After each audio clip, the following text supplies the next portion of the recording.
Okay, so let's talk about a word you see literally everywhere these days, inclusive. I mean, it sounds great, right? Super positive, totally progressive. It's like a promise of a better, more welcoming world. And yeah, that's what it's supposed to do. It's meant to signal safety, belonging, all that good stuff.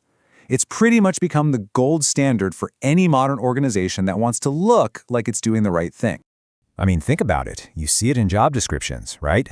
Come join our inclusive workplace. It's all over company websites, university statements. You see it in marketing, you hear it in political speeches. It is, well, it's just everywhere. But what if that warm, fuzzy feeling we get from that word is actually masking something way more complicated? What if, and this is the whole point of the analysis we're digging into, what if the word inclusive actually has a hidden, even dangerous side to it? So that's really the core question we're tackling here. Forget the good intentions for a second. What is this word really doing? What's its actual function in society right now? And here it is, the main argument from our source material. The big idea is that the word inclusive has become this incredible tool, a tool for making it look like things are changing, while secretly making sure that the real power structures, well, they don't change at all. So the big question is, how on earth does it do that? Well, the analysis we're looking at breaks this whole thing down into 5 key areas, or 5 dimensions of danger, if you will. We're going to walk through every single one to really get the mechanics of how this one little word can be so tricky. All right, first up, representation without power. This is a classic. You've probably seen it. It's like having a diverse cast in a photo shoot, but the director, the writer, the producer, they're all from the same small group. It looks diverse on the surface, but there's no real change in who's actually calling the shots. And this really breaks it down, right? You've got the image versus the reality. The image they project is all about those diverse faces in the marketing brochures, maybe a couple of token members on a board, symbolic stuff. But the reality? The leadership is still homogeneous. Those diverse members are in advisory roles with zero real authority. They have no control over the budget, no say in the strategy. It's the perfect definition of presence without power. Okay, so number 2 builds on this, inclusion on whose terms. This one is subtle, but it's so important. It's basically saying, hey, you're totally welcome to join our club, as long as you leave your own culture at the door and act just like us. And look at how this process works. Step 1, you get invited in. Great. Step 2, suddenly you're being judged on these fuzzy ideas like professionalism or culture fit. And what does that usually mean? It means how well you fit into the existing culture. So step 3, the pressure is all on you to change, to assimilate. And the final result, step 4, the institution gets to stay exactly the same. It never has to do any of the hard work. All right, on to danger number 3, flattening difference. This is what happens when diversity becomes this big generic bucket that you just throw everything into. You know, it sounds so good when a company says, we value diversity in all its forms. But what can happen is that the very real structural racism a Black employee faces gets treated as basically the same thing as, I don't know, a boomer not understanding a Gen Z meme. It just lumps it all together. It ignores that different groups face totally different barriers with different histories. And the big one, it completely erases intersectionality. The unique challenges of being, say, a woman of color just vanish into this generic diversity soup. Okay, number 4.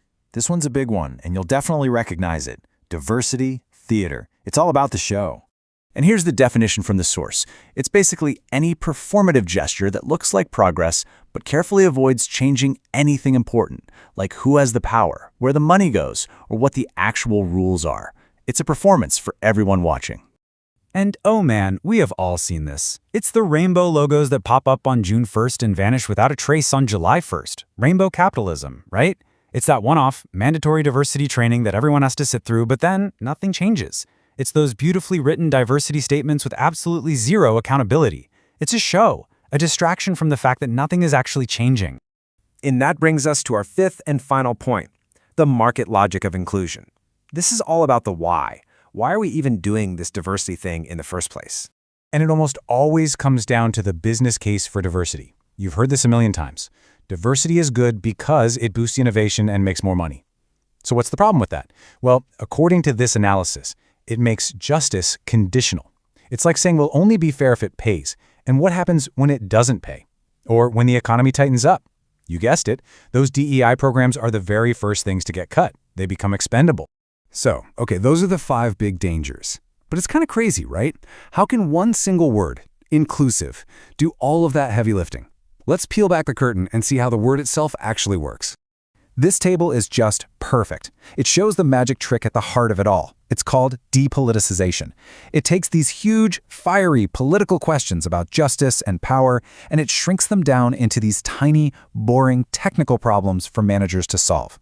So instead of asking the scary question, who holds all the power here, it becomes, hey, let's track some diversity metrics. Instead of, how do we redistribute our resources fairly, it becomes, let's implement some inclusion best practices. See what it does? It completely takes the passion and the urgency out of the fight for justice and turns it into just another item on an HR checklist. Okay, so if that's the trap, how do we get out of it? What's the alternative? What would it look like to actually be committed to this stuff, to go beyond the empty buzzword? And this side-by-side just lays it all out. On one side, you've got that corporate version of inclusive we've just spent all this time picking apart. Symbolic gestures, making people assimilate, all that performance stuff driven by a business case. But on the other side, that's what the source argues is the real deal. It's not about symbols, it's about a real redistribution of power. It's not about fitting in, it's about changing the whole structure. Forget the theater, we need real, hard accountability. And the whole thing is framed around justice, not profit. And this quote from Sarah Ahmed just hits the nail on the head. Inclusion without structural change is co-optation. Think about that. If you just invite people into a house, but never let them change the furniture, the rules, or who holds the keys, you haven't actually given them power. You've just tricked them into helping you keep the house exactly as it was. So, here's where that leaves us. The real goal isn't just about being included in the world as it currently exists. It's about having the power to help remake it into something more just. So after breaking all this down, the real question for you is, the next time you hear the word inclusive, what are you going to look for? Are you going to see the performance, or are you going to look for where the real power is?